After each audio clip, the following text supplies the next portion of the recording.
परमेश्वर के नाम की महिमा और बड़ाई करते हैं आज के समय के लिए, या जिस समय परमेश्वर ने हमारे जीवन में दिया है, इसके लिए हम उसका धन्यवाद करते हैं।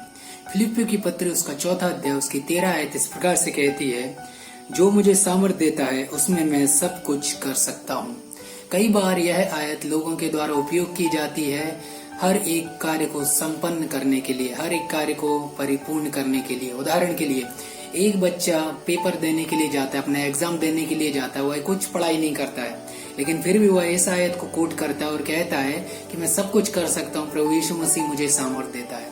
इस बात को आप समझिए कि यह इस बाइबल की आयत का गलत प्रकार से उपयोग है।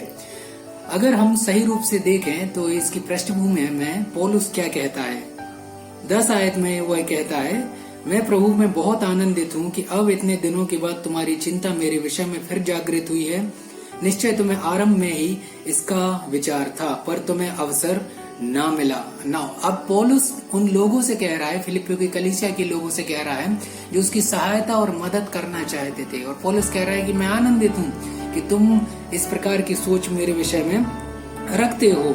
11 आयत में लिखा है, यह नहीं कि मैं अपनी घटी के कारण यह कहता हूँ, क्योंकि मैंने यह सीखा है कि जिस दशा में हूँ उसी में संतोष करूँ।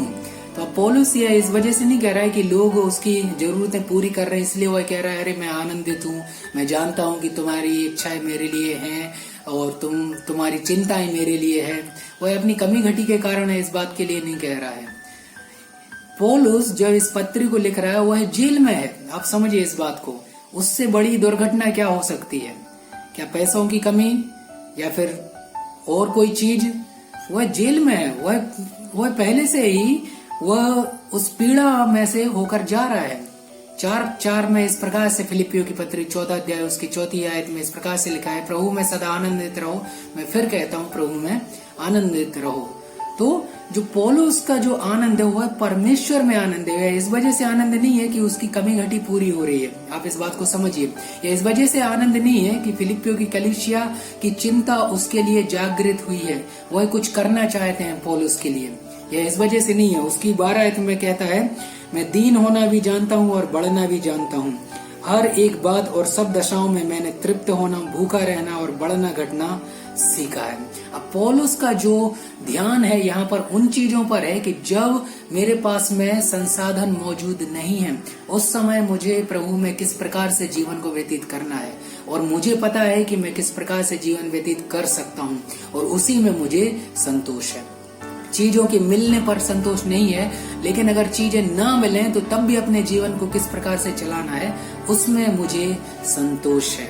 मेरे प्रिय भाई और बहनों, इस बात को हमें भी समझना है। जिस प्रकार से पौलुस कहता है, हमें उन चीजों में भी संतोष करना है जो हमारी जरूरतें पूरी नहीं होती है, जो हमारे पास हमारी जो चीजें हमें चाहिए वो चीजें नहीं है, लेकिन तब भी हमें संतोष करना है, क्योंकि हमें भी सीखना है कि बढ़ती में हमें किस प्रकार से रहना है और घटती में हमें किस प्रकार से रहना है। जो हमारे पास सब कुछ है तब किस प्रकार से रहना है, लेकिन जब हमारे पास कुछ भी नहीं है तब किस प्रकार से रहना है। जब हम भूखे हैं, प्यासे हैं, क्या तब भी हम प्रभु में संतोष करते हैं? क्या तब भी हम इस बात को कहते हैं कि मैं परमेश्वर में आनंदित हूँ? क्या हम तब भी इस बात को कहते हैं कि प्रभु जो मुझे सामर्थ देता है मैं सब चीजें कर सकता हूँ? तो आप इस बात को याद रखिए कि पौलुस इस बात को फिलिपियों की पत्री 4 और 13 को उसको एक प्रकार से सकारात्मक रूप में, परिणाम के रूप में नहीं देखता है।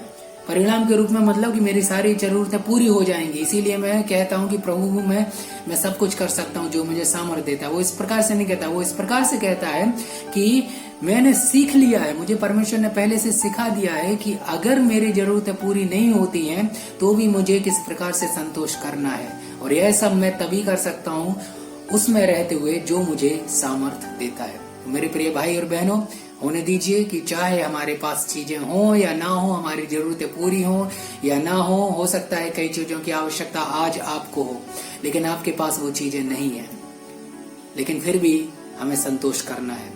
परमेश्वर की आत्मा हमें इस विषय में बताती है। परमेश्वर की आत्मा हमें इस विषय में ढांढस बनाती है, हमें इस प्रकार से तैयार करती है कि हम हर एक परिस्थिति के लिए तैयार हों, परमेश्वर के नाम की महिमा के लिए, उसमें आनंदित होने के लिए और उसके नाम की गवाही के लिए हर एक समय पर उसके सम्मुख खड़े होने वाले बन सके। केवल उस समय नहीं कि जब हमारी सारी जरूरतें पूरी हो रही हैं, लेकिन जब नहीं भी हो रही हैं, लेकिन तब भी हम जीवन को व्यतीत कर सकते हैं, क्योंकि परमेश्वर की सामर्थ हमारे साथ में है।